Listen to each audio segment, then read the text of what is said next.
Hello everyone, నా పేరు Naresh Reddy, embryologist, మాతృత్వ ఫర్టిలిటీ సెంటర్, నంద్యాల.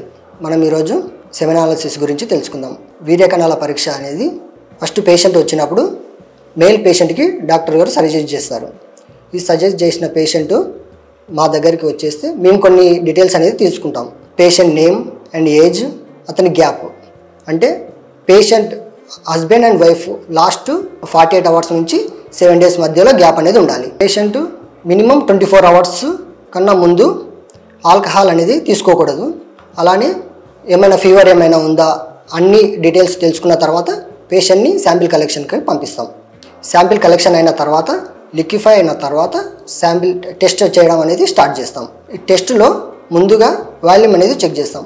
WHO ప్రకారం మినిమం 1.4 ml కంటే ఎక్కువ ఉండాలి. అండ్ తర్వాత కౌంట్ వచ్చేసి మినిమం 16 million per ml ఉండాలి. తర్వాత మొటిలిటీలో 2 types ఉంటాయి.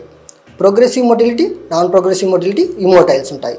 ప్రోగ్రెసివ్ మొటిలిటీ అంటే ఫాస్ట్గా మూవ్ అయ్యే cells and non progressive motility అంటే స్లోగా మూవ్ అయ్యే సెల్స్. ఫాస్ట్గా మూవ్ అయ్యే సెల్స్ ప్రోగ్రెసివ్ మొటిలిటీ వచ్చేసి మినిమం 30% అబోవ్ ఉండాలి. అండ్ తర్వాత మార్ఫాలజీ అంటే ఒక సెల్కి స్ట్రక్చర్ అనేది ఉంటుంది. హెడ్, మిడ్ పీస్, టెయిల్, ఈ డిఫెక్ట్స్ ఏమైనా ఉన్నాయా లేదా సెల్ ఎలా నార్మల్గా ఉందా అన్నీ చెక్ చేసిన తర్వాత మేము రిపోర్ట్ ఇవ్వడం జరుగుతుంది.